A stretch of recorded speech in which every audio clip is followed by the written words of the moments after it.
नमस्कार. विमर्श विथ विशालमध्ये आपल्या सर्वांचं स्वागत करतोय. विषय आहे की इराणचा. कोणतरी तो खोमेनी वगैरे मेलंय ते, आणि कोणी मारलंय, इस्रायलने मारलंय का अमेरिकेने मारलंय हे सिद्ध व्हायचं आहे. परंतु आपल्या इथलं रोज सकाळचं नळकांड म्हणतंय की मोदीनं त्या विषयात काहीतरी केलं पाहिजे. मी अर्थात माननीय संजय राऊत यांचा उल्लेख आदराने करतोय की त्यांनी असं सांगितलं की नरेंद्र मोदींनी यामध्ये मध्यस्थी केली पाहिजे. तर माझं असं या विषयात असं उलटं मत आहे की त्यांनी विश्व सल्लागार सम्राट उद्धवजी ठाकरे यांना यामध्ये मध्यस्थी करायला सांगून त्यांच्या मध्यस्थीने काय होईल का असं तपासलं पाहिजे. सोनिया गांधीजी म्हणाल्या की नरेंद्र मोदींनी ते जे खोमेनी गेलेत त्यांच्याबद्दल सहानुभूती किंवा श्रद्धांजली वाहिली पाहिजे.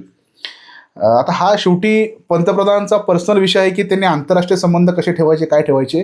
सोनिया गांधी तुम्ही वाहिली, पण ती मतांच्या एक गुलामगिरीसाठी वाहिली असेल, पण तुम्ही वाहून मोकळे व्हा ना. मोदींकडून अपेक्षा काय करताय? कारण की भारतीय सैन्यावरती प्रश्नचिन्ह निर्माण करणारे तुम्ही, पुलवामाचा अटॅक हा कुठल्याही धर्मांध शक्तीने केला नव्हता असं बोलणारे तुम्ही, हा हल्ला इस्रायलने स्वतःच्या संरक्षणासाठी केलाय. जर अण्वस्त्र इराण त्या ठिकाणी जमा करून त्याचा स्फोट घडून आणला, इस्रायलला भीती होती, अमेरिकेला भीती होती, मग कदाचित त्यांनी त्या दृष्टीने सेफर साईड म्हणून ते काम करतायत. मग ते जर काम करत असतील तर तुम्हाला एवढा पुळका कसा? म्हणजे स्वतःला पुरोगामी म्हणणारे सगळे बडवे जे आहेत, लाल बावटेवाले, त्यांना लाज वाटली पाहिजे की ह्या ठिकाणी पुरोगामी महिला स्वतंत्र फेमिनिझम म्हणायचं, आणि त्या फेमिनीने केलं काय होतं? 9 वर्षाच्या मुलीवर लग्न करायचं.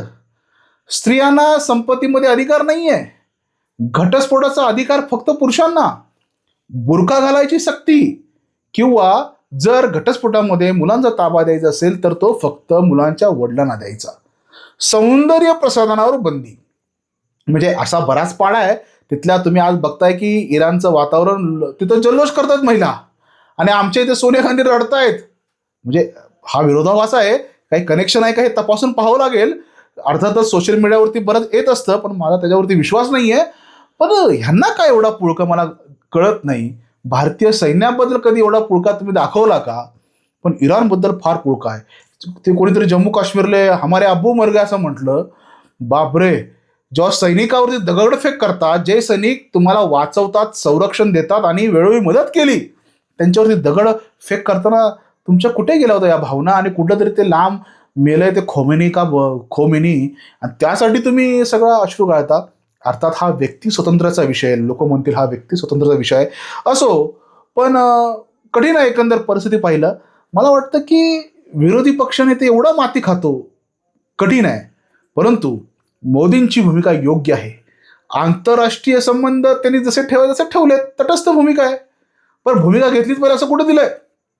पण मोदींना तुम्ही त्या खोमेनी हा स्त्रियांचा विध्वंसक असलेला, म्हणजे असं मी ऐकण्यात आलं की कितीतरी स्त्रियावरती त्याच्या अधिकाऱ्यांनी बलात्कार केला होता, तो डांबून ठेवायचा स्त्रियांना, त्याच्यावरती बलात्कार करायला लावायचा, असे विविध आरोप असणारे. आणि हे सो कॉल्ड पुरोगामी डावे, ह्यांना तर कसं पडतं हे पुरोगामी विचारधारा हे म्हणणारे? हे तर सगळ्यांचं भान आहे का?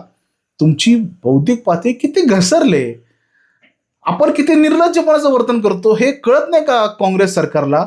पण असो, त्यांना तर लकलाप. शेवटी इस्रायल आणि त्यांची मोसाद ह्यांचा नाद करायचा नाही, एवढंच मला या ठिकाणी कळतंय. कारण की त्यांनी दाखवून दिलं की इस्रायल जरी छोटा देश असाल, पण देशासाठी राष्ट्र प्रथम, राष्ट्रासाठी ते कुठल्याही थराला जायला तयार आहेत. त्यामुळे मी प्रथमतः इस्रायलचं अभिनंदन करतो, आणि सोबत अमेरिका आहे. त्यामुळे जे व्हायचं ते होईल, परंतु भारताचं परराष्ट्र धोरण, भारताचं आंतरराष्ट्रीय धोरण ठरवायला नरेंद्र मोदी सक्षम आहेत. धन्यवाद.